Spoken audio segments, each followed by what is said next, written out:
Hello everyone, आप सबका मेरे चैनल स्टडी फॉर जॉब पर स्वागत है।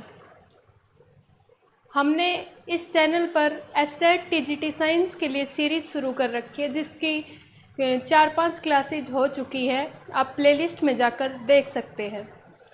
टीजीटी साइंस मतलब जहाँ कहीं भी आपका सब्जेक्ट साइंस है, ये क्लासेज आपको हेल्प करेंगी। तो आप सबसे पहले चैनल को सब्सक्राइब कर लीजिएगा और डेली ये क्लासेज चलती हैं, तो आप इनसे काफ़ी अपने एग्ज़ाम के लिए प्रिपरेशन में काफ़ी हेल्प मिलेगी आपको। ये क्लासेज किसके लिए अच्छी हैं, मेन बात ये कर लेते हैं। क्या सिर्फ एस्टेट टीजीटी साइंस? नहीं, अगर आप रीट मेंस की तैयारी कर रहे हैं जहाँ आपका सब्जेक्ट साइंस है, या फिर आप सीटेट की जहाँ पर भी आपका सब्जेक्ट साइंस है, मतलब टीजीटी साइंस, वहाँ आपको ये क्लासेज काफ़ी हेल्प करेंगी। सबसे पहले हमने केमिस्ट्री का पोर्शन उठाया है, उसके बाद केमिस्ट्री कंप्लीट करने के बाद हम बायो करेंगे, उसके बाद फिजिक्स। तो ये क्लास रेगुलर चलेंगी। आप इन क्लासेस को लाइक करें, अपने कमेंट में बताएं आपको ये क्लासेस कैसी लग रही हैं। तो आज का हमारा टॉपिक रहेगा मैटर इन आवर सराउंडिंग। ये 2 चैप्टर हैं 9th क्लास के, matter in our surrounding and is matter around us pure. तो आज की एक ही क्लास में हम ये दोनों टॉपिक कवर करेंगे। साथ में हम इस टॉपिक से रिलेटेड जितने भी एमसीक्यू हैं जो प्रीवियस ईयर आए हुए हैं या जो आने की पॉसिबिलिटीज़ है, जो अच्छे क्वेश्चन हैं, वो भी हम इसी क्लास में डिस्कस करेंगे। तो हम अपनी क्लास शुरू कर लेते हैं। देखिए, चैप्टर रहेगा मैटर इन आवर सराउंडिंग। ये नोट्स, सबसे पहले मैं इन नोट्स के बारे में ही बता देती हूँ आपको, आपके काफ़ी डाउट आते हैं। जो ये नोट्स हैं ये पेड रहेंगे, ये तीनों सब्जेक्ट के रहेंगे, फिजिक्स, केमिस्ट्री एंड बायो, साथ में साइंस, पेडागोजी, जो आपके एस्टेट टीजीटी साइंस को कंप्लीट क्रैक करने के लिए बहुत ही अच्छे नोट्स हैं। ये मेरे हैंड रिटन नोट्स हैं जिनको पीडीएफ के रूप में कन्वर्ट किया गया है। अब आप ये नोट्स कैसे ले सकते हैं? आप इस नंबर पर कांटेक्ट करके ये नोट्स ले सकते हैं।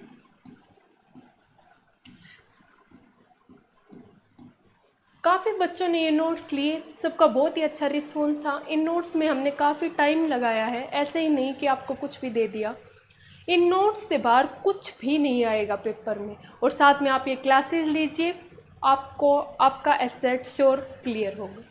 ठीक है, अब हम अपनी क्लास स्टार्ट कर लेते हैं। देखिए, मैटर इन आवर सराउंडिंग, जब हम वेद पुराणों की बात करते हैं, हमारी संस्कृति की बात करते हैं, तो सबसे पहले बात आती है 5 बेसिक एलिमेंट, मतलब पंच तत्व। आपने सुना होगा पंच तत्व, मतलब जो लोग नॉर्मली कहते हैं जो हमारा शरीर होता है वो पंच तत्व से मिलकर बना होता है। तो वो कौन से पंच तत्व? Air, earth, fire, sky and water. हवा, धरती, आग, आसमां और पानी। ठीक है, ये पंच तत्व हमारे वेदों पुराणों के अनुसार माने गए हैं। दूसरी बात कर लेते हैं हम, हमारी जो साइंटिफिक लैंग्वेज है उसके according material made up of particles. अब कोई भी मटेरियल है, चाहे हमारी बॉडी हो, चाहे ये पेन हो, मतलब कुछ भी जो आपको दिखाई दे रहा है, सब कुछ छोटे छोटे पार्टिकल्स से मिलकर बना है। तो हम कह सकते हैं जो भी मैटर है, जो भी हमें दिखाई दे रहा है, सब कुछ छोटे छोटे पार्टिकल्स से बना है। ठीक है, particles of matter are very small. जो भी मटेरियल है हमारे आमने सामने, उनके जो पार्टिकल्स हैं वो बहुत ही स्मॉल है, मतलब नेक्ड आई, आँखों से हम उन्हें नहीं देख सकते, माइक्रोस्कोप की मदद से हम उन्हें देख सकते हैं। ठीक है, स्पेस बिटवीन पार्टिकल्स प्रेजेंट। अब चाहे कोई कितना कैसा भी मटेरियल हो, हार्ड हो, सॉफ्ट हो या फिर गैसीय स्टेट में हो, हर पार्टिकल के अंदर, हर मैटर के अंदर जो भी पार्टिकल होते हैं उनमें स्पेस प्रेजेंट होता है। जैसे हम बनाते हैं ये है एक बॉक्स, ठीक है, लकड़ी का बॉक्स है ये। ठीक है, अब ये लकड़ी से बना हुआ है, इसके अंदर छोटे छोटे मतलब ये डॉट तो काफ़ी बड़े हो गए, इससे भी छोटे पार्टिकल जिन्हें हम अपनी नेक्ड आई से नहीं देख सकते। ठीक है, आप ऐसा मान के चल सकते हैं, ये हैं पार्टिकल्स। अब जो भी मटेरियल है हर एक के अंदर जो पार्टिकल्स हैं उनमें कुछ स्पेस प्रेजेंट होता है। मतलब किसी में थोड़ा ज़्यादा, जो लिक्विड स्टेट में है उनमें थोड़ा ज़्यादा मिलेगा, जो गैसीय स्टेट में उनमें थोड़ा और ज़्यादा, और जो सॉलिड है उनमें कम, लेकिन स्पेस प्रेजेंट होता है। ठीक है। When we increase temperature, particle movement and kinetic energy start increase। अब आप एक नॉर्मली वाटर ले लीजिए। ठीक है, ये वाटर के अंदर जो पार्टिकल्स हैं, अब हम उनको हीट देना स्टार्ट करेंगे। ठीक है, गर्म करेंगे। जैसे ही हम टेम्परेचर इंक्रीज करेंगे पार्टिकल्स की मूवमेंट स्टार्ट हो जाएगी, मतलब काइनेटिक एनर्जी इंक्रीज होनी स्टार्ट हो जाएगी। ठीक है, उनकी मूवमेंट स्टार्ट हो जाएगी, काइनेटिक एनर्जी स्टार्ट इंक्रीजिंग। अब नेक्स्ट पॉइंट आता है between two particles force acting. अब दो पार्टिकल्स हैं, मान लीजिए ये एक पार्टिकल ये है, एक पार्टिकल ये है। अब ये नज़दीक क्यों है, इसका रीज़न क्या है, ये दूर दूर क्यों नहीं होते? इसका रीज़न है कि इनके बीच में एक फोर्स प्रेजेंट होता है। अब ये जुड़ा हुआ है लकड़ी का टुकड़ा। ठीक है, अब इसको यहाँ से काट दिया, मान लो इधर के पार्टिकल अलग, इधर के अलग, लेकिन जो यहाँ पर जो पार्टिकल थे ना, उनके बीच में जो फोर्स था उसको हमने अलग अलग करने के लिए इससे ज़्यादा फोर्स लगा दिया, मतलब ये पार्टिकल अलग अलग हो गए। तो पॉइंट क्या है, कोई भी जो दो पार्टिकल्स होते हैं उनके अंदर फोर्स प्रेजेंट होता है। ठीक है, अब नेक्स्ट पॉइंट की बात करते हैं, diffusion. The intermixing of particle of different type of matter on their own is called diffusion. अब डिफ्यूजन की प्रोसेस को समझने के लिए मैं आपको बता दूं, जैसे जब हम सेल पढ़ते हैं तो उसमें भी डिफ्यूजन पढ़ेंगे हम आगे। जो बायो का जो चैप्टर है सेल, उसमें भी डिफ्यूजन होता है। डिफ्यूजन का क्या मतलब है, अब दो पार्टिकल्स हैं, ठीक है, अब ये एक दूसरे में मिक्स हो रहे हैं, मतलब इसका पार्ट इसमें और इसका पार्ट इसमें इंटरमिक्स हो रहे हैं, खुद में ही सेम पार्टिकल्स हैं और खुद में ही इंटरमिक्स हो रहे हैं, इस प्रोसेस को हम बोलेंगे डिफ्यूजन। ठीक है, नेक्स्ट टर्म आती है काइनेटिक एनर्जी, जो आप पढ़ते आ रहे हो, बहुत ही simple, energy positive due to motion of particle. जब भी पार्टिकल्स का मोशन होगा तो काइनेटिक एनर्जी होगी, और काइनेटिक एनर्जी का जो फॉर्मूला होता है, जो आपको फिजिक्स में भी काफ़ी हेल्प करता है, 1/2 mv², ये होता है काइनेटिक एनर्जी का फॉर्मूला। ठीक है, काइनेटिक एनर्जी मास पर डिपेंड करता है, वेलोसिटी पर डिपेंड करता है। तो ये बात कर ली हमने काइनेटिक एनर्जी। अब नेक्स्ट क्या है, स्टेट ऑफ मैटर। मैटर हमें कितनी स्टेट में मिलता है, देखिए मैटर सॉलिड भी हो सकता है, लिक्विड भी, गैस भी, प्लाज्मा भी, बोस-आइंस्टीन कंडेंस। अब आपको ये पांचों पॉइंट याद रखने हैं। अगर आपको ऑप्शन में मान लो ये 3 पॉइंट दे दिए और एक कुछ और दे दिया, कुछ भी, तो आप क्या, जब आपसे पूछा जाएगा मैटर की स्टेट कौन सी है, अगर आपने ये टर्म नहीं पढ़ी है तो आप सोचोगे ये नहीं है और आप इसको टिक कर दोगे, आपका क्वेश्चन गलत हो जाएगा। तो आपको ये जो पॉइंट है ये अच्छे से ध्यान रखने हैं, सारे के सारे पॉइंट। देखिए सॉलिड, लिक्विड, गैस, ये हम पढ़ते आ रहे हैं, साथ में आपको प्लाज्मा ध्यान रखना है और बोस-आइंस्टीन कंडेंसेशन भी आपको ध्यान रखना है। अब सॉलिड की बात करते हैं। सॉलिड, सबसे पहले हम बात करेंगे सॉलिड की। ठीक है, सॉलिड में क्या होता है, इसकी फिक्स शेप होती है। कोई भी सॉलिड मटेरियल है उसकी एक फिक्स शेप है, उसको आप अंदर रखो, रूम में रखो, बाहर रखो, कुछ फर्क नहीं पड़ेगा। ठीक है, तो इसकी शेप फिक्स होती है, वॉल्यूम भी फिक्स होता है। ठीक है, और हाई डेंसिटी, मास पर यूनिट वॉल्यूम। अब डेंसिटी का फॉर्मूला हम जानते हैं क्या होता है, मास पर यूनिट वॉल्यूम, मतलब जितना कम वॉल्यूम होगा उतनी अच्छी डेंसिटी होगी। तो जो सॉलिड होता है उसमें होता क्या है, उसके पार्टिकल नज़दीक नज़दीक होते हैं। ठीक है, इस वजह से उसका वॉल्यूम कम हो जाता है, तो उसकी डेंसिटी हाई होते हैं, रिजिड होते हैं, कठोर होते हैं। ठीक है, आप ये नॉर्मल सी बात है। कंप्रेसिबिलिटी नेग्लिजिबल, जो सॉलिड होते हैं उनको हम अगर कंप्रेस करना चाहें तो ना के बराबर हम उनको कंप्रेस कर सकते हैं, ठीक है। अब पॉइंट आता है लिक्विड। लिक्विड का क्या है, इसकी शेप फिक्स नहीं होती, मतलब आप जैसे भी कंटेनर में लिक्विड को डालेंगे वो उसी शेप को ले लेंगे। अगर बाल्टी में पानी है, अगर आप उसको किसी भी जग में डालोगे तो वो जग का शेप ले लेगा, ठीक है। तो इसके शेप फिक्स नहीं होती, वॉल्यूम भी फिक्स नहीं होता इसका, ठीक है। मॉडरेट डेंसिटी, इसकी ना ही तो ज़्यादा कम है ना ही लो। अब सॉलिड में हमने देखा था नज़दीक नज़दीक है पार्टिकल, ठीक है। अब लिक्विड में थोड़ा फैलाव होगा, थोड़ा डिफरेंस होगा पार्टिकल्स में, दूर दूर होंगे, तो इसकी वॉल्यूम ज़्यादा हो गई तो डेंसिटी कम, ठीक है। इसकी मॉडरेट डेंसिटी होती है। फ्लूइड टाइप, ठीक है, लिक्विड है तो फ्लूइड टाइप होगा। कंप्रेसिबिलिटी नेग्लिजिबल, अब लिक्विड को भी हम कंप्रेस नहीं कर सकते, मतलब ना के बराबर कंप्रेस कर सकते। जैसे पानी है उसको हम कंप्रेस करके कम नहीं कर सकते, ठीक है। वो जितना वॉल्यूम उसको ऑक्यूपाई करना है वो करेगा, ठीक है। Compressibility negligible. चौथा पॉइंट आता है गैस।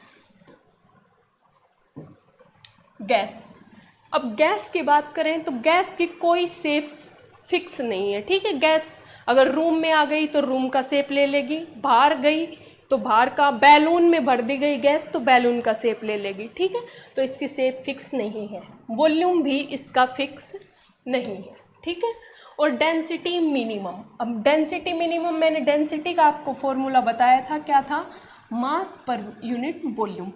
तो इसका मतलब क्या हुआ, जो गैस होती है उसकी वॉल्यूम बहुत ज़्यादा होती है। अब वॉल्यूम ज़्यादा का मतलब पार्टिकल्स बहुत दूर हैं, मतलब जो पार्टिकल के बीच में जो स्पेस है वो सबसे ज़्यादा है, सॉलिड से भी ज़्यादा, लिक्विड से भी ज़्यादा। इस वजह से जो गैस की डेंसिटी होती है वो मिनिमम होती है, वॉल्यूम के इन्वर्सली प्रोपोर्शनल होती है। वॉल्यूम ज़्यादा ऑक्यूपाई करती है तो डेंसिटी कम, ठीक है। अब गैस भी फ्लूइड टाइप होती है, ठीक है। बहाव, हाईली कंप्रेसिबल, हमने पढ़ा सॉलिड नेग्लिजिबल था, कंप्रेसिबल और लिक्विड भी, लेकिन गैस जो होती है वो हाईली कंप्रेसिबल होती है।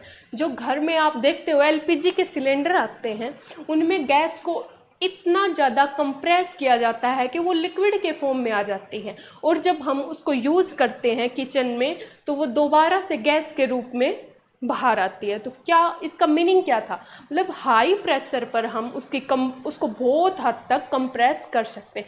मतलब एक आप ये मान सकते हैं एग्जांपल के लिए, एक रूम में जितनी एयर है हम उसको कंप्लीट को कंप्रेस करके एक सिलेंडर में डाल सकते हैं, ठीक है। फोर्स ऑफ अट्रैक्शन वीक, अब जो इसके जो पार्टिकल्स हैं इनके बीच में जो फोर्स ऑफ अट्रैक्शन है वो बहुत ही वीक है। अब आपने सुना होगा एक सिलेंडर, गैस सिलेंडर एलपीजी का लीक हुआ, वो उसकी स्मेल कहीं तक फैल जाती है। इसका रीज़न क्या हुआ, उसमें जो गैस के जो पार्टिकल्स थे उनके बीच में फोर्स ना के बराबर था, वो धीरे धीरे फैलता गया और गैस बहुत दूर में से फैल जाती है, ठीक है। अब पढ़ते हैं plasma, mixture of free electron and ion. आप प्लाज्मा के बारे में इतना याद रखिए, ये जो प्लाज्मा होता है ये फ्री इलेक्ट्रॉन्स और आयन का मिक्सचर होता है, ठीक है। बोस-आइंस्टीन कंडेंसेट, इसकी बात करें तो यूनिक स्टेट ऑफ मैटर होती है ये।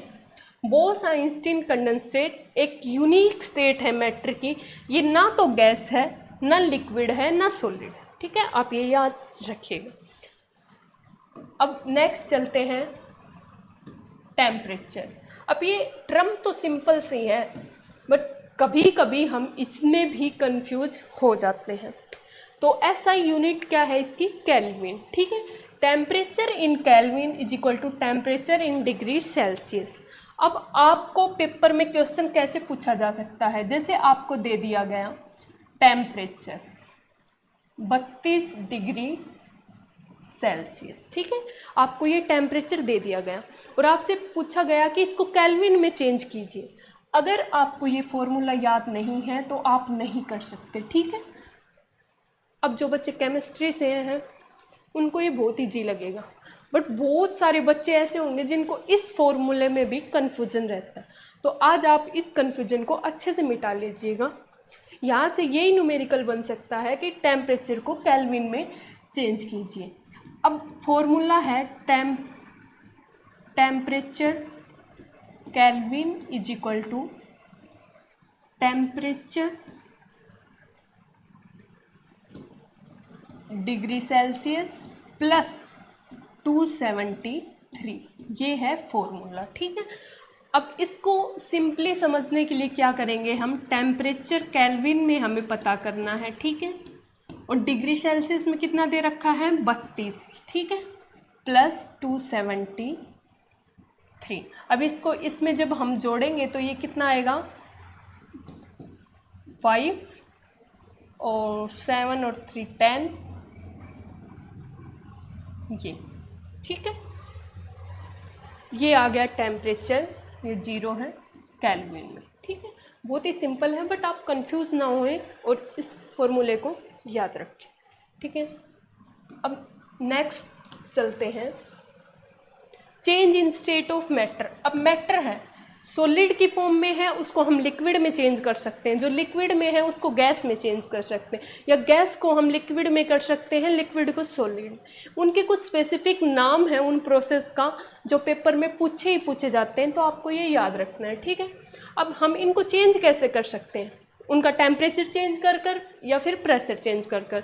जैसे कि गैस का प्रेशर चेंज कर हम उसको लिक्विड की फॉर्म में कन्वर्ट कर सकते हैं। ठीक है, और अगर हम टेम्परेचर की बात करें तो लिक्विड है, उसको फ्रीज में, आपने देखा ही होगा, आइस इसका बेस्ट एग्जाम्पल है। लिक्विड को हम फ्रीज में रखेंगे, वो सॉलिड बन जाएगा, मतलब आइस बन जाएगी। ठीक है, अब इन प्रोसेस के कुछ नाम हैं जो आपको बहुत ही अच्छे से याद रखने हैं। इनमें बच्चे कंफ्यूज होते ही होते हैं और ये पेपर में पूछे ही जाते हैं, तो आपको ये अच्छे से पढ़ना है। देखें, सबसे पहले हम पढ़ेंगे सॉलिड से लिक्विड, यहाँ लिख देती हूँ मैं सॉलिड। ठीक है, सॉलिड से लिक्विड। ठीक है, सॉलिड से जब हम लिक्विड में चेंज करते हैं तो उस प्रोसेस को कहते हैं फ्यूजन। क्या कहते हैं,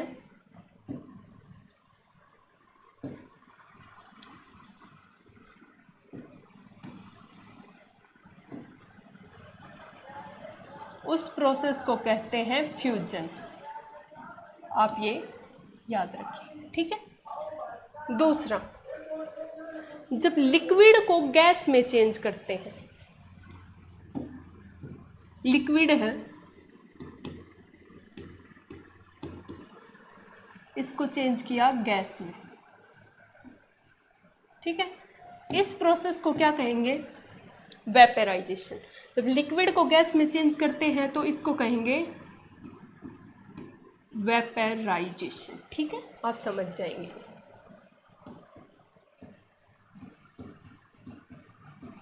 ठीक है, लिक्विड से गैस में वेपराइजेशन। ठीक है, ये हमने दो पढ़ लिए, सॉलिड से लिक्विड फ्यूजन, लिक्विड से गैस वेपराइजेशन। ठीक है, अब गैस से वापस जब हम सॉलिड में करते हैं तो उसको कहते हैं डिपोजिशन। आप इसमें याद रखिए, ये ज़्यादा आपके लिए, गैस से जब हम सॉलिड में जाते हैं, गैस है ये, इससे सॉलिड में आ रहे हैं हम, सॉलिड में। ठीक है, तो इस प्रोसेस को कहेंगे डिपोजिशन।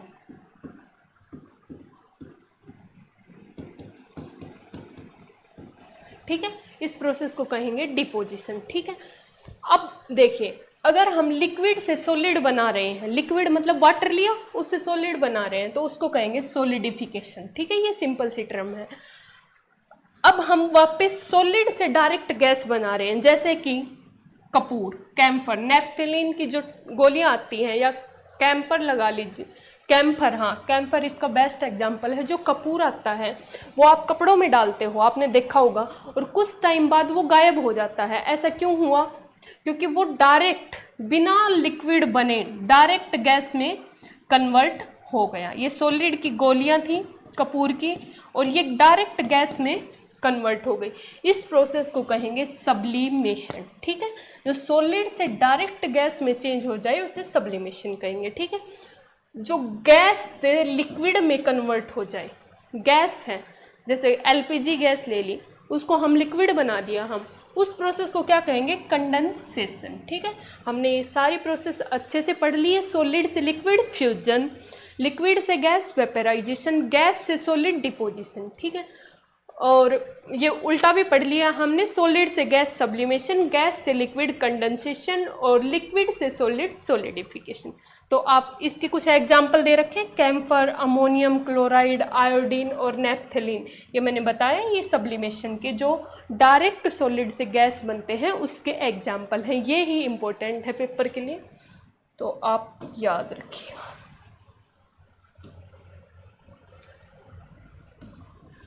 अब लेटेंट हीट की बात करते हैं। लेटेंट हीट का मतलब क्या होता है, जो छुपी हुई हीट, मतलब लेटेंट वर्ड का मीनिंग होता है जो छुपी हुई हीट है।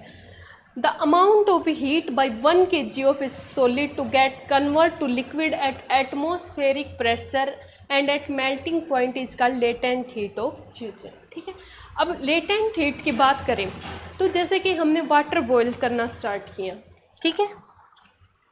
वाटर 100 डिग्री सेल्सियस पर बॉयल होता है, हमने टेम्परेचर दे रहे हैं, उसमें हीट जा रही है। वो कहाँ जा रही है, वो सारी हीट जब टेम्परेचर 100 डिग्री सेल्सियस हो जाएगा तो वाटर वेपर्स के रूप में कन्वर्ट होना स्टार्ट हो जाएगा एटमॉस्फेरिक प्रेशर पर, ठीक है। तो वो जो उस टाइम जो हीट प्रेजेंट होती है उसको हम कहते हैं लेटेंट हीट, ठीक है। अब प्रेशर के इफ़ेक्ट के बारे में मैंने आपको बता दिया है। जब गैस को लिक्विड में चेंज करते हैं तो हम हाई प्रेशर देते हैं। जब कोई भी गैस है सिलेंडर में जब भरी जाती है तो उसको हाई प्रेशर देते हैं, ठीक है। तो वो गैस से लिक्विड, अब लिक्विड के रूप में गैस स्टोर हो गई मान लो हमारे सिलेंडर में, लेकिन हमें जलाने के लिए किचन में गैस के फॉर्म में ही चाहिए ना, लिक्विड में थोड़ी। तो उसके लिए लो प्रेशर मतलब एटमॉस्फेरिक प्रेशर ही प्रेजेंट होता है, उसमें ये लिक्विड से गैस में चेंज हो जाए। तो ये था हमारा chapter matter in our surrounding. अब हम इसी क्लास में ये next chapter is matter around us pure, हम ये इसी चैप्टर में कर लेंगे। इसके लिए अलग से क्लास की कोई आवश्यकता नहीं है। ये क्लास थोड़ी लेंदी हो जाएगी बट हम कंप्लीट करेंगे, ठीक है। अब मैटर की बात करते हैं। मैटर दो तरह के होते हैं, प्योर सब्सटेंस और इम्प्योर सब्सटेंस, ठीक है। प्योर सब्सटेंस में एलिमेंट्स प्रेजेंट होते हैं और कंपाउंड, ठीक है। और इम्प्योर में होमोजेनियस मिक्सचर और हेट्रोजेनियस मिक्सचर। अब धीरे धीरे पढ़ते हैं सबके बारे में, ठीक है। देखिए प्योर सब्सटेंस, प्योर सब्सटेंस का मतलब क्या, made up only one kind of particle, जिसमें एक ही तरह के पार्टिकल्स हों, वो प्योर सब्सटेंस है। इसके एग्जांपल गोल्ड, ऑक्सीजन, हाइड्रोजन, मतलब इनमें एक ही तरह के पार्टिकल हैं, Ag, ठीक है। ऑक्सीजन में दो ऑक्सीजन ही प्रेजेंट है, हाइड्रोजन में 2 हाइड्रोजन, मतलब एक ही तरह के प्रेजेंट हैं, तो हम इनको कह सकते हैं प्योर सब्सटेंस। जैसे वाटर, वाटर भी एक प्योर सब्सटेंस है, इसमें हाइड्रोजन है और ऑक्सीजन है, ठीक है, और CO2, ठीक है। इट इज़ होमोजीनियस मिक्सचर, ये एक होमोजीनियस मिक्सचर होता है।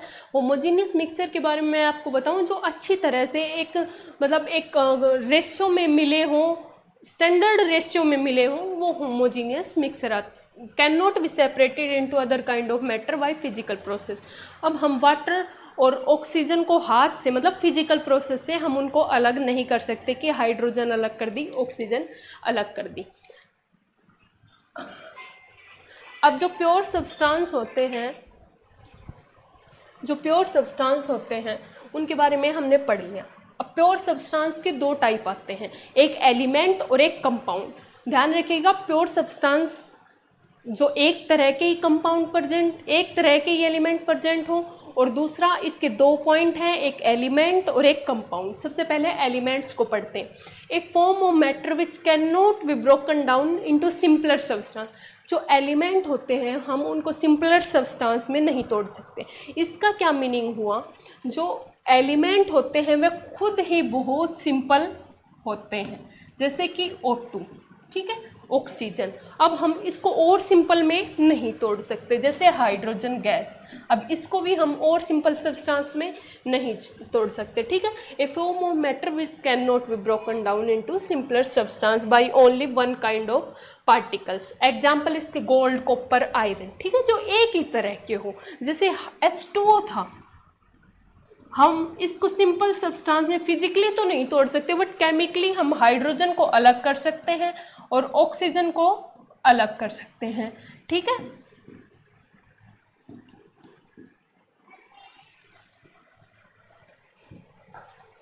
ठीक है, हाइड्रोजन को अलग कर सकते हैं और ऑक्सीजन को अलग। तो ये एक एलिमेंट नहीं हुआ, ये एक कंपाउंड है जो हम आगे पढ़ेंगे। एलिमेंट में ऑक्सीजन आ गया और हाइड्रोजन आ गया, गोल्ड, सिल्वर, कॉपर। लिक्विड में बात करें तो मरकरी, Hg, ब्रोमीन, ठीक है, ये भी एलिमेंट की कैटेगरी में आते हैं। गैस में H2 आ गया, O2, N2, ठीक है। ये एग्जाम्पल हो गए एलिमेंट्स के। अब पढ़ते हैं कंपाउंड। मेड अप ऑफ 2 और मोर एलिमेंट्स, इसमें 2 से ज़्यादा एलिमेंट प्रेजेंट हो सकते हैं, जैसे H2O, CO2। H2O में हाइड्रोजन प्रेजेंट है और कार्बन और ऑक्सीजन, ठीक है। Element in A compound in a fix proportion. अब कंपाउंड की खास बात क्या है, ये फिक्स प्रोपोर्शन में दो हाइड्रोजन प्रेजेंट होंगे, एक ऑक्सीजन तो ही H2O बनेगा, एक कार्बन होगा, 2 ऑक्सीजन तो ही CO2 बनेगा। इनका प्रोपोर्शन फिक्स होता है, ये ही फर्क है इम्प्योर सब्सटेंस और प्योर सब्सटेंस में। तो ये कंपाउंड जरूर है, लेकिन इसमें जो भी हाइड्रोजन, ऑक्सीजन प्रेजेंट है वो एक फिक्स प्रोपोर्शन में प्रेजेंट है।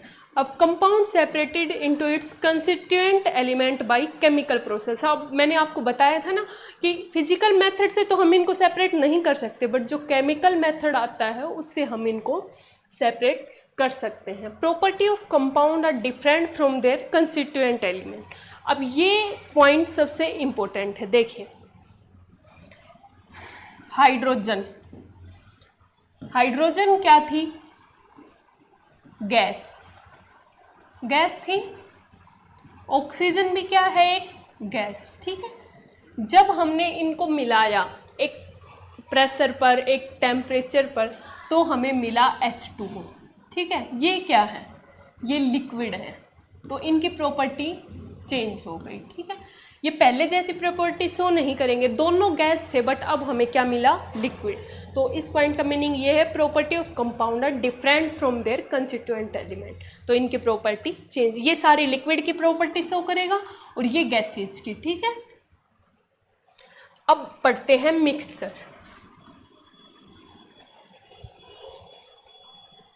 अब पढ़ते हैं mixture.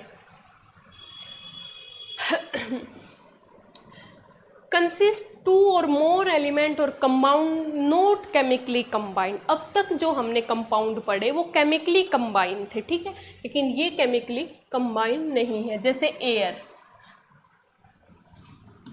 Air, milk, sand plus water, ETC। अब जो एयर है उसके अंदर हाइड्रोजन भी है, ऑक्सीजन भी, नाइट्रोजन भी, सारी गैसेज प्रेजेंट है, लेकिन उनका कोई फिक्स प्रोपोर्शन नहीं है, वो बस मिक्स है, ठीक है। दूसरा मिल्क, जो दूध है उसके अंदर भी मतलब वाटर भी प्रेजेंट है, बहुत से विटामिन भी प्रेजेंट है, लेकिन वो एक फिक्स क्वांटिटी में नहीं है। हमें जो वो एक केमिकली मेथड से प्रिपेयर नहीं है, वो बस एक मिक्सचर है। जैसे सैंड और वाटर, पानी और मिट्टी को मिला दिया, वो एक मिक्सचर है, लेकिन वो एक फिक्स प्रोपोर्शन में या केमिकली मिक्स किया गया मेथड नहीं है। ये इसके एग्जाम्पल। अब मिक्सचर के भी 2 पॉइंट होते हैं, होमोजीनियस मिक्सचर और हिट्रोजीनियस, मतलब जो यूनिफॉर्म कंपोजिशन हो। अब जैसे मिल्क है, वो यूनिफॉर्मली उसमें अलग अलग नहीं दिखते आपको कि वाटर अलग दिख रहा है, विटामिन अलग दिख रहे हैं, प्रोटीन अलग दिख रहे हैं, ऐसा नहीं है। तो होमोजीनियस मिक्सचर, यूनिफॉर्म कंपोजिशन, ठीक है।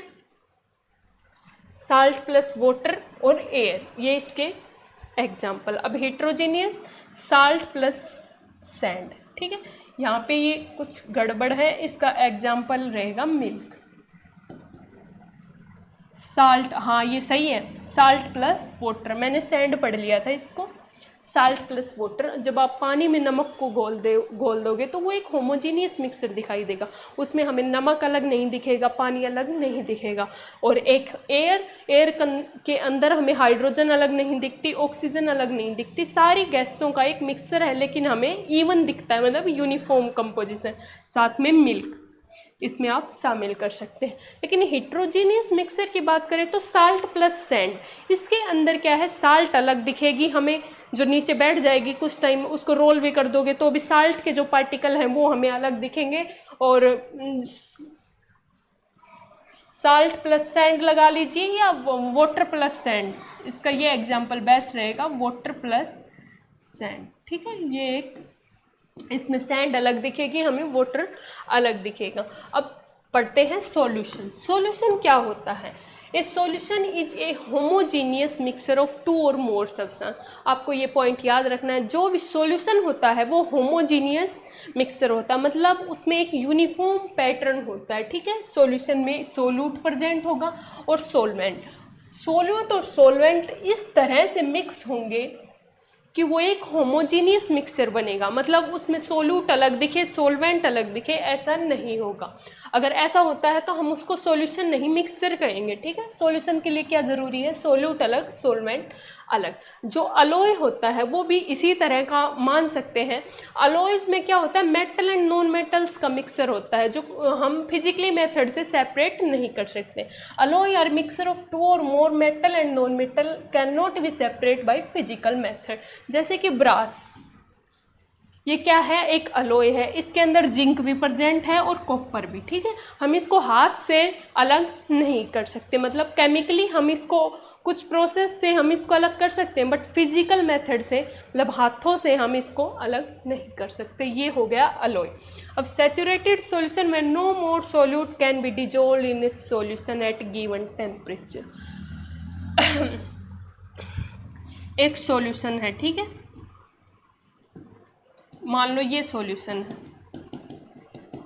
अब हम इसमें सोल्यूट डाल रहे हैं, आप ऐसे अज्यूम कर सकते हो ये है वाटर। ठीक है, हम इसमें डाल रहे हैं चीनी, डालते जा रहे हैं, डालते जा रहे हैं। ठीक है, एक पॉइंट ऐसा आएगा जब इसमें चीनी डिजोल्व होना बंद हो जाएगी, मतलब जो वाटर के मॉलिक्यूल्स के बीच में जो स्पेस था वो चीनी कंप्लीटली ऑक्यूपाई कर लेगी और कोई स्पेस नहीं बचेगा जिसके अंदर चीनी खुल जाए। तो हम कह सकते हैं ये वो सॉल्यूशन रहेगा सैचुरेटेड सॉल्यूशन, ये वो रहेगा सैचुरेटेड सॉल्यूशन। ठीक है, कंसंट्रेशन ऑफ सॉल्यूशन की बात करें, कंसंट्रेशन ऑफ सॉल्यूशन, ठीक है, ये तीन फॉर्मूले हैं जिनसे रिलेटेड न्यूमेरिकल आते हैं, तो आपको ये तीनों फॉर्मूले अच्छे से याद रखना है। Mass by mass percent of a solution, mass by volume percent, volume by volume percent. इसमें क्या है, मास ऑफ सोल्यूट। अब सॉल्यूशन हमने पढ़ा था, क्या था, solution is equal to solute plus solvent. ठीक है, अगर हमें mass by mass percent of solution निकालना है तो सबसे पहले तो मास ऑफ सोल्यूट, जैसे मान लो इसका सोल्यूट का मास है 20 ग्राम। ठीक है, फिर मास ऑफ सॉल्यूशन, इस कंप्लीट सॉल्यूशन का कितना मास है, मान लो 100 ग्राम। ठीक है, इंटू 100, तो आ गया 20%। ठीक है, आपको सिंपल ऐसे ही मिलेगा पेपर में, आपको सोल्यूट का मास दिया जाएगा, सॉल्यूशन का पूछ लिया जाएगा, या फिर सॉल्यूशन का दे दिया जाएगा, सोल्यूट का पूछ लिया जाएगा। मास बाय वॉल्यूम परसेंट, तो इसमें मास ऑफ सोल्यूट, आपको सोल्यूट का मास दे दिया जाएगा कुछ भी, और वॉल्यूम ऑफ सॉल्यूशन, इस सॉल्यूशन का वॉल्यूम कितना है वो दे दिया जाएगा, आपको मास बाय वॉल्यूम निकाल सकते हैं। वॉल्यूम बाय वॉल्यूम, इसमें सोल्यूट का भी आपको वॉल्यूम बता दिया जाएगा, जैसे मान लो आपको बता दिया गया 25 लीटर, जैसे आपको बता दिया गया 25 लीटर सोल्यूट। ठीक है, और टोटल आपको बता दिया गया कि वॉल्यूम ऑफ सॉल्यूशन है वो है 100 लीटर है सॉल्यूशन का वॉल्यूम। ठीक है, अब आपको निकालना है वॉल्यूम बाय वॉल्यूम परसेंट। तो volume of solute 25 divide by volume of solution 100 into 100। तो वॉल्यूम बाय वॉल्यूम परसेंट कितना आ गया? 25%। ठीक है, ये सिंपल सा था, आप याद रखिएगा। Property of solution, suspension and colloid, ये बहुत ही इंपॉर्टेंट पॉइंट है, आप याद रखिएगा सारे। देखिए, सबसे पहले सॉल्यूशन हमने क्या पढ़ा? Homogeneous mixer.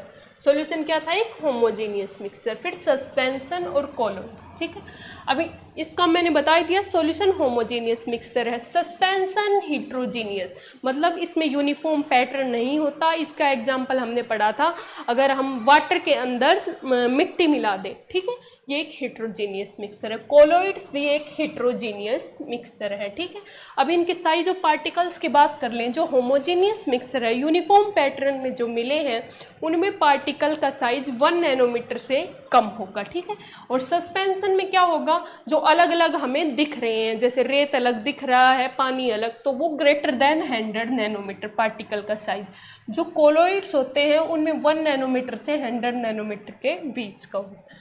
अब टिंडल इफेक्ट, टिंडल इफेक्ट के बारे में आगे पॉइंट है, मैं आपको बताऊंगी। अब यहाँ आप ये ध्यान रखें, सॉल्यूशन में टिंडल इफेक्ट नहीं होता, सस्पेंशन में होता है और कोलॉइड्स में भी होता है टिंडल इफेक्ट। स्टेबिलिटी, जो होमोजेनियस मिक्सर होते हैं वो स्टेबल होते हैं, सस्पेंशंस भी स्टेबल होते हैं, लेकिन जो कोलॉइड्स हैं वो भी सस्पेंशन नॉट स्टेबल और कोलॉइड स्टेबल। ठीक है, फिल्ट्रेशन, जो होमोजीनियस मिक्सर हैं उनको हम फिल्ट्रेशन मेथड से हम अलग नहीं कर सकते। जैसे मिल्क है, मिल्क को हम फिल्टर करके प्रोटीन, विटामिन अलग, वाटर अलग, ऐसे नहीं कर सकते। ठीक है, सस्पेंशन को हम कर सकते हैं, जैसे रेत को अलग कर लिया और छलनी से छान के, और पानी को अलग, तो इसमें कर सकते हैं। कोलॉइड्स में हम नहीं कर सकते। टिंडल इफेक्ट में आगे पढ़ाऊंगी आपको। देखिए, suspension, in this particle do not dissolve but remain suspended. वही बताया ना मैंने, जैसे ये ले लिया वाटर, अब ये मिट्टी है, ये डिजोल्व नहीं होगी, कुछ टाइम बाद नीचे जाकर बैठ जाएगी, तो रिमेन सस्पेंडेड। ठीक है, scatter a beam of light, अब जो भी एक बीम ऑफ लाइट को स्कैटर करें वो टिंडल इफेक्ट शो करते हैं। देखिए, इसका एग्जाम्पल मैं आपको अच्छे से समझाती हूँ।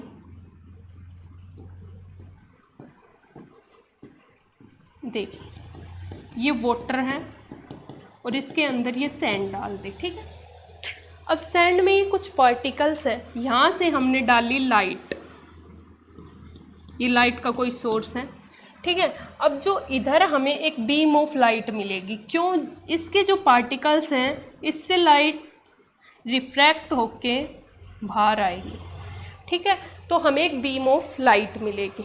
ठीक है, तो हम कह सकते हैं जो भी बीम ऑफ लाइट को स्कैटर करे वो टिंडल इफेक्ट शो करता है। ठीक है, ये इसका मैंने बता दिया। अब जो होमोजेनियस मिक्सर होते हैं, जैसे मिल्क का एग्जांपल, इसमें से इधर लाइट डालेंगे तो इधर हमें डायरेक्ट दिखेगी।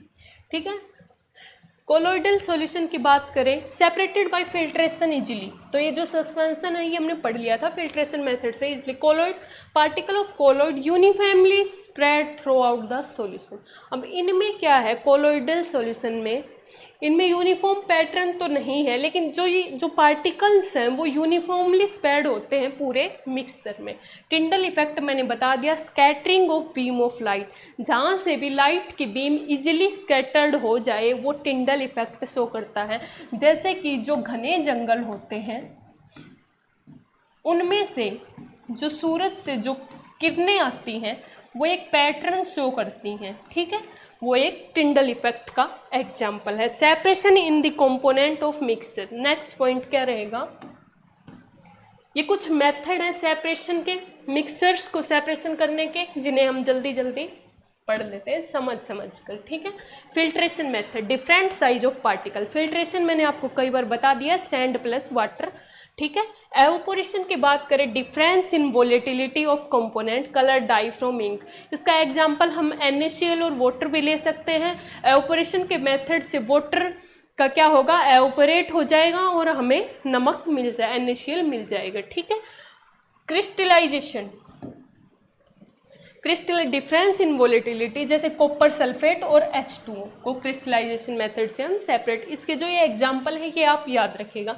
मैग्नेटिक सेपरेशन में क्या आता है, आयरन के जो पीसीज होते हैं, अगर मिट्टी के अंदर आयरन के पीसीज मिले हुए हैं तो हम इजिली मैग्नेट की हेल्प से उनको अलग कर सकते हैं। सब्लिमेशन की बात करते हैं तो अमोनियम क्लोराइड फ्रॉम साल्ट, अब साल्ट है उसके अंदर जो अमोनियम क्लोराइड है उसको हम सेपरेट कर सकते हैं। इसका क्या मीनिंग होगा, सब्लिमेशन में क्या होता है, सॉलिड डायरेक्टली गैस में कन्वर्ट हो जाता है, यहाँ भी कुछ ऐसा ही होगा। साल्ट में अगर अमोनियम क्लोराइड मिला हुआ है तो हम सब्लिमेशन मेथड से हम इसको हीट देंगे तो ये अलग हो जाएगा, साल्ट अलग बच जाएगा, ठीक है। नेफ्थलीन भी इसका एग्जाम्पल है। सेपरेटिंग फनल, नेक्स्ट पॉइंट देखिए, separating funnel to immiscible liquid. अब जो फनल की हेल्प से है जो हम लिक्विड को अलग करते हैं उनमें खास बात क्या होती है, दोनों इमिसिबल लिक्विड होते हैं, मतलब दोनों एक दूसरे में मिक्स नहीं होते। और ये हमने पढ़ा था इमिसिबल लिक्विड कौन से लिक्विड होते हैं, इसका एग्जाम्पल बताया था वाटर और ऑयल, ठीक है। आप पानी के अंदर ऑयल को चाहे कितना ही मिक्स कर लीजिए वो मिक्स नहीं होगा, ठीक है। तो वो एक इमिसिबल लिक्विड है, इनको इजीली फनल की हेल्प से हम अलग कर सकते हैं। जो ऑयल होगा वो स्टार्टिंग में आएगा तो वो अलग कर देंगे, उसके बाद उस प्रोसेस को हम स्टॉप कर देंगे। डिस्टिलेशन की बात करें, डिफरेंस इन बॉइलिंग पॉइंट, ठीक है।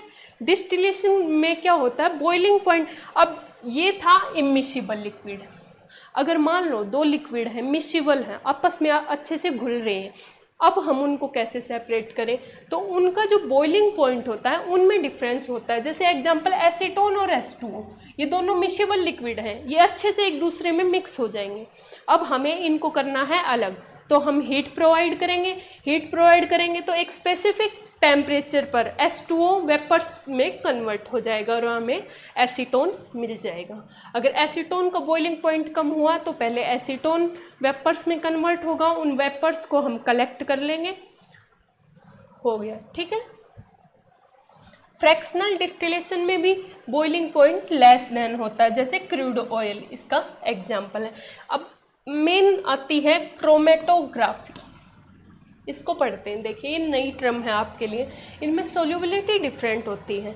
इसमें हम क्या करेंगे, एक पेपर ले लेंगे, एक क्रोमेटोग्राफी का पेपर आता है, इसके अंदर हम कोई भी सॉल्यूशन डालेंगे, कोई भी हमने इसके अंदर एक सॉल्यूशन का स्पॉट दिया, ठीक है। अब हम इस पेपर को डालेंगे एक लिक्विड में, एक सॉल्यूशन में, ठीक है। अब क्या हुआ, जो कलर्स का अब्जॉर्प्शन होता है वो अलग अलग होता है, ठीक है। अब लिक्विड में कलर्स का अब्जॉर्प्शन होना स्टार्ट होगा, हमें ये कलर्स इस पेपर पर अलग अलग दिखाई देंगे। मिक्सर में जितने भी सॉल्यूशन हैं जिनका जो भी कलर है वो हमें अलग अलग दिखाई देगा, तो हम इजीली इसको सेपरेट कर सकते हैं। इसका एग्जाम्पल है dye in blacking drugs from blood, ठीक है। अब ब्लड का जो ड्रग्स टेस्ट किया जाता है वो इसी मेथड से होता है। नेक्स्ट आता है centrifugation, butter from milk, plasma from blood, ये बहुत ही कॉमन है सेंट्रीफ्यूगेशन, जो आप देखते हो जो दूध में से घी को अलग किया जाता है सेंट्रीफ्यूगेशन मेथड से किया जाता है, ठीक है। नेक्स्ट चलते हैं, एग्जाम्पल ऑफ कोलोइड्स, ठीक है। अब ये जो टेबल है इससे हर साल क्वेश्चन मिले हैं, मैं जब आपको अब क्वेश्चन कराऊंगी प्रीवियस ईयर उसमें दिखाऊंगी, इस टॉपिक से हमेशा क्वेश्चंस मिले, ये टेबल आपके लिए बहुत ज़रूरी है, ठीक है। अगर डिस्पर्स फेज, डिस्पर्स मीडियम, ठीक है, अगर लिक्विड को गैस में मिक्स करेंगे तो एरिसोल मिलेगा, जिसके एग्जाम्पल है फॉग, क्लाउड एंड मिस्ट। आप ये इसको एज इट इज आपको याद कर लीजिएगा, ये याद करने की चीज़ है, मैं आपको समझाऊंगी लेकिन आपको ये याद करनी है, ठीक है। अब सॉलिड के अंदर गैस डालेंगे तो एरिसोल बनेगा, जैसे इसके एग्जांपल स्मोक, ऑटोमोबाइल एग्जॉस्ट, ठीक है। गैस के अंदर लिक्विड, फोम, सेविंग क्रीम इसका बेस्ट एग्जांपल है, सेविंग क्रीम भी कह सकते हैं, और जो केक के ऊपर जो क्रीम लगती है ना, व्हिप्ड क्रीम, वो भी इसका एग्जांपल है, ठीक है। अब लिक्विड के अंदर लिक्विड मिल जाएंगे तो अमल्सन मिलेगा। इसके एग्जांपल मिल्क, फेस क्रीम ये हैं, ठीक है। अब इस फेस क्रीम को आप यहाँ मत ले जाना, गलती से पेपर में आ जाए तो। फेस क्रीम किससे बनती है? लिक्विड को लिक्विड में, ठीक है। सॉलिड जब लिक्विड में डालेंगे तो सॉलिड बनेगा और ये होगा मिल्क ऑफ मैग्नीशिया या मड, कीचड़, ठीक है। सॉलिड को लिक्विड में डाला तो कीचड़, आप समझ सकते हो जब पानी थोड़ा हो और मिट्टी डस्ट ज़्यादा हो तो वो कीचड़ के फॉर्म में हो जाता है। इसको आप इजीली याद रख सकते हैं। तीसरा, गैस को अगर सॉलिड में डालेंगे तो फोम मिलेगा और इसके एग्जाम्पल हैं फोम, रबर, स्पंज, ठीक है। जो स्पंज आता है जिससे आप बर्तन साफ करते हो उसके अंदर सॉलिड, वो सॉलिड होता है, उसके अंदर गैस को क्लोज कर दिया जाता है जिसकी वजह से वो एक फोम का रूप ले लेता है, ठीक है। अब लिक्विड को सॉलिड में डालेंगे तो जेल बनेगा। इसके एग्जांपल है जेली, चीजी, बटर, ठीक है। सॉलिड को सॉलिड में डालेंगे तो सॉलिड सोल बनेगा, जमस्टोन, मिल्की, ग्लास, इसके एग्जाम। तो ये टेबल आपके लिए बहुत ही इम्पोर्टेंट है, आप इसको याद रखेंगे। अब मैंने आपके लिए ये रख दिए हैं, हर साल पेपर में 1-2 क्वेश्चन इनसे आ ही जाता है, तो आप इनको बार बार पढ़िएगा, ये आपको याद हो जाएंगे। ये कुछ अलॉयज हैं जो डायरेक्ट आपसे ये नाम दे दिया जाता है और इनके एलिमेंट पूछ लिए जाते हैं। तो आप देखिए, brass, copper plus zinc, bronze, copper और टिन, इनमें बहुत ज़्यादा कन्फ्यूजन रहता है। अब इसको आप इजीली याद रख सकते हैं। ब्रोंज में जेड आ रहा है, जेड से जिंक, तो इसमें जिंक प्रेजेंट नहीं होगा। ब्रोंज में जेड आ रहा है तो इसमें जिंक प्रेजेंट नहीं होगा। तो जिंक किस में प्रेजेंट होगा? ब्रास में, कॉपर प्लस जिंक। ब्रोंज में क्या होगा? Copper plus tin. German silver में कॉपर, जिंक, निकल, ठीक है। जर्मन सिल्वर में, अब सिल्वर नाम आते ही Ag, बच्चे सोच लेते हैं इसमें Ag प्रेजेंट होगा मतलब सिल्वर, तो जो जर्मन सिल्वर होता है इसमें Ag प्रेजेंट नहीं होता। गन मेटल में कॉपर, टिन, जिंक, ठीक है। रोल्ड गोल्ड में कॉपर और एल्यूमिनियम। मैग्नीशियम में एल्यूमिनियम और मैग्नीशियम, ठीक है। ड्यूरेलियम माइन में एल्यूमिनियम, कॉपर, मैग्नीशियम, मैग्नीज और मैग्नीशियम, ठीक है। टाइप मेटल में लेड, एंटीमनी और सल्फर, ठीक है। सोल्डर में पीबी और एसन, ठीक है, लेड और टिन। निक्रोम में निकल, क्रोमियम और आयरन, जिसके जो निक्रोम के जो मोस्टली आप देखते हैं जो आजकल जो कुकवेयर चल रहे हैं नॉन स्टिक की, वो इसी से बनते हैं, ठीक है। स्टेनलेस स्टील, ये आ गया ना इसका एग्जांपल, इसमें बस कॉपर और ऐड कर ना, कार्बन और ऐड कर दिया जाता है, ठीक है। तो स्टेनलेस स्टील में आयरन, क्रोमियम, मैग्नीज और कार्बन, ठीक। आप ये इनको अच्छे से याद रखेंगे। अब कुछ क्वेश्चंस हैं वो और देख लेते हैं हम, फिर हमारी क्लास कंप्लीट हो जाएगी। The element present in largest amount in rock and minerals is, जो रॉक एंड मिनरल्स हैं उसमें लार्जेस्ट अमाउंट में कौन सा एलिमेंट प्रेजेंट होता है? सिलिकॉन, कार्बन, हाइड्रोजन या गोल्ड? तो इसका आंसर रहेगा सिलिकॉन, सिलिकॉन, ठीक है। ये DSSS में पूछा गया क्वेश्चन है, ठीक है। Colloidal system A is formed by mixing solid and liquid. System B is by mixing solid and gas. System C is liquid and gas. Which of the following colloidal system correctly represent? जो मैंने आपको table पढ़ाई थी उसमें से मैंने आपको बताया था हर साल पेपर में पूछे जाते हैं, ये SAT TGT 2023 में पूछा गया है। सबसे पहला देखिए, सॉलिड एंड लिक्विड, जब हम सॉलिड और लिक्विड को बनाते हैं तो क्या मिलता है? मिस्ट मिलता है? नहीं, सॉलिड और लिक्विड को मिला रहे हैं। मिल्क कब मिलता है? जब लिक्विड को लिक्विड में मिलाते हैं, ठीक है। कलर्ड ग्लासेस कब मिलते हैं? जब सॉलिड में गैस को मिलाते हैं। तो इसका आंसर रहेगा पेंट्स। पहला पॉइंट तो आ गया। दूसरा देखिए, B is by mixing solid and gas, solid को जब हम गैस में मिलाते हैं तो ये हमने पढ़ा था स्मोक, स्मोक बनता है, ठीक है। और सी में देखिए लिक्विड एंड गैस, लिक्विड को जब गैस में मिलाते हैं तो cloud.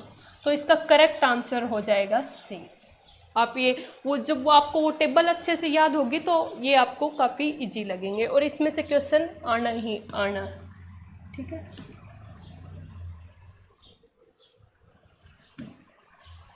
Which of the following property does not describe A compound, ये टीजीटी 2022 में पूछा गया है। जो कंपाउंड होता है उसकी कौन सी प्रॉपर्टी नहीं है, ठीक है।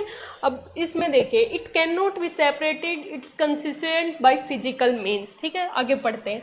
इट इज़ कंपोज ऑफ 2 और more elements, it is pure substance, it is mix in any proportion by mass, ठीक है।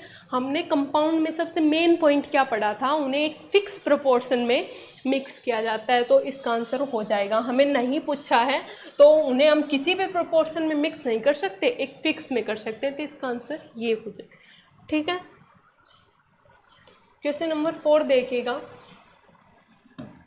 Which of the following are also considered to be state of matter, ठीक है। वो मैंने आपको स्टार्टिंग में state of matter पढ़ाए थे, उसमें ये पॉइंट था, तो आपको बताना है। ये एस्टेट टीजीटी 2022 में पूछा गया है ये क्वेश्चन, और आपको ये बताना है कौन सी मैटर की स्टेट है, ठीक है। प्लाज्मा है, हमने पढ़ा था। प्लेटलेट्स नहीं पढ़ी थी। अब BEL बोस आइंस्टीन ये हमने पढ़ा था, BHC नहीं पढ़ा था, तो इसका आंसर हो जाएगा ये। इसका जो पहला और तीसरा है ये मैटर की स्टेट है, ठीक है। कितना इजी क्वेश्चन है, लेकिन जब हमने अगर नहीं पढ़ा हुआ तो हम इनमें कंफ्यूज हो जाएंगे, ठीक है। The amount of solute present per unit volume of per unit mass of this solution is known as, ठीक है। Amount of solute present per unit volume और per unit mass of this solution is called. अब ये देखिए, इसका मैंने जब आपको वो 3 फॉर्मूले बताए थे तब मैंने आपको बताया था ये कंसंट्रेशन ऑफ सॉल्यूशन कहलाती है, ठीक है। अमाउंट ऑफ सोल्यूट क्या कहलाते हैं, कंसंट्रेशन ऑफ सॉल्यूशन, ठीक है।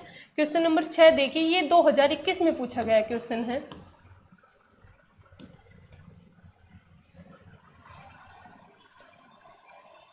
Which of the following statement is not true? The molecule of a gas occupy all the space available. सही बात है ये तो बिल्कुल। The molecule in a liquid are arranged in a regular pattern. जो liquid के मोलिक्यूल्स होते हैं क्या वो रेगुलर पैटर्न में अरेंज होते हैं, देखते हैं हम इसका।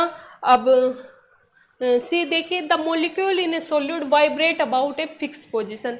ये बिल्कुल सही बात है। जो सॉलिड होते हैं उसके जो पार्टिकल्स होते हैं उसके अंदर जो उनमें स्पेस बहुत कम होता है, तो वो खुद की जगह पर ही वाइब्रेट करते रहते हैं, ठीक है। The molecule in A gas exert negligible small force on each other accept during collision. तो जो गैस होती है उसके पार्टिकल्स के बीच में हमने पढ़ा था जो फोर्स ऑफ अट्रैक्शन होता है वो नेग्लिजिबल होता है, तो इसका जो नॉट ट्रू है वो रहेगा B. The molecule in a liquid are arrange in a regular pattern. तो लिक्विड के जो मोलिक्यूल्स होते हैं वो रैंडम पैटर्न में अरेंज होते हैं, रेगुलर में नहीं। क्वेश्चन नंबर 7 देखिएगा। Chromatography separation of substance from a mixer depend on the basis of. अब क्रोमेटोग्राफी मैंने आपको पढ़ाया है, सेपरेटिंग मेथड। इसमें their solubility in the same solvent, वो सेम सोलवेंट में होंगे। The difference in their volatility, उनके बीच में वोलेटिलिटी का डिफरेंस होगा। The different colour under similar condition, same condition के अंदर उनमें कलर्स का डिफरेंस होगा। या their difference extent of their absorption bye same material, तो इसका रहेगा डी। क्रोमेटोग्राफी से हम उन्हीं मटेरियल्स को सेपरेट, उसी सॉल्यूशन को सेपरेट कर सकते हैं जिनके अब्जॉर्प्शन रेट अलग अलग हो, ठीक है। Magnesium is an alloy of, मैंने आपको अभी पढ़ाया है मैग्नीशियम किसका अलॉय है, मैग्नीज एंड एल्यूमिनियम का, ठीक है। ये बहुत ही सिंपल था। विच ऑफ द केमिकल चेंज, इनमें से केमिकल चेंज कौन सा है, आपको ये बताना है इनमें से केमिकल चेंज कौन सा है। एवापोरेशन, प्रेसिपिटेशन, डिजोल्यूशन या फिर ऑक्सीडेशन। जो एवापोरेशन एक फिजिकल मेथड है, ठीक है। प्रेसिपिटेशन भी एक फिजिकल और डिसोल्यूशन भी एक फिजिकल मेथड है। केमिकल चेंज कौन सा होता है, ऑक्सीडेशन, ठीक है। Which is the lightest element in the universe, जो हमारे यूनिवर्स है उसके अंदर जो सबसे हल्का लाइटेस्ट एलिमेंट है वो कौन सा है, हाइड्रोजन। ये हमने बार बार पढ़ा है, ठीक है। The best evidence for the existence and movement of particle in liquid provided by. अब ये existence in liquid was provide, liquids में जो पार्टिकल्स की एग्जिस्टेंस है या जो मूवमेंट है इसके बारे में हमें सबसे पहले किसने बताया? तो जॉन डाल्टन ने, जे थॉमसन, थॉमस एडिसन या रॉबर्ट ब्राउन? तो रॉबर्ट ब्राउन ने ही बताया हमें, और इन्होंने ही हमें ये बताया कि जो पार्टिकल होते हैं वो एक मतलब रेगुलर अरेंजमेंट नहीं होता, रैंडम अरेंजमेंट होता है लिक्विड के अंदर। ठीक है, क्वेश्चन नंबर 12 देखिए, which form of matter has no fix shape but it has a fix volume. अब आपको ये बताना है जिसके शेप फिक्स नहीं है लेकिन वॉल्यूम फिक्स है, तो ऐसा कौन सा रहेगा? क्रिप्टॉन, कैरोसिन, कार्बन स्टील या ऑक्सीजन? अब जो कार्बन स्टील है ये क्या है? सॉलिड है, तो सॉलिड में तो सब कुछ फिक्स होता है, शेप भी एंड वॉल्यूम भी।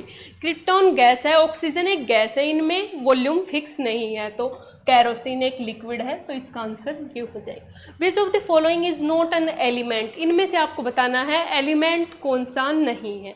ठीक है, तो देखिए, ग्रेफाइट एक एलिमेंट है जिसमें सिर्फ कार्बन प्रेजेंट है, जर्मेनियम भी एक एलिमेंट है और सिलिकॉन भी, लेकिन जो सिलिका होता है ये बहुत ही माइनर सा डिफरेंस है, आप याद रखिएगा, सिलिका एक एलिमेंट नहीं है। Which one of the following does not undergo sublimation, sublimation मैंने आपको पढ़ाया था, जब सॉलिड डायरेक्टली चेंज हो जाए गैस में उस प्रोसेस को सब्लिमेशन कहते हैं। तो इनमें से कौन सा सब्लिमेशन प्रोसेस को शो नहीं करेगा? आयोडीन करेगा, अमोनियम क्लोराइड करेगा, लेकिन जो सोडियम क्लोराइड NaCl, ये सब्लिमेशन प्रोसेस को जब हम इसी को हीट करेंगे, सबसे पहले ये लिक्विड की फॉर्म में चेंज होगा, ये सब्लिमेशन प्रोसेस शो नहीं करेगा।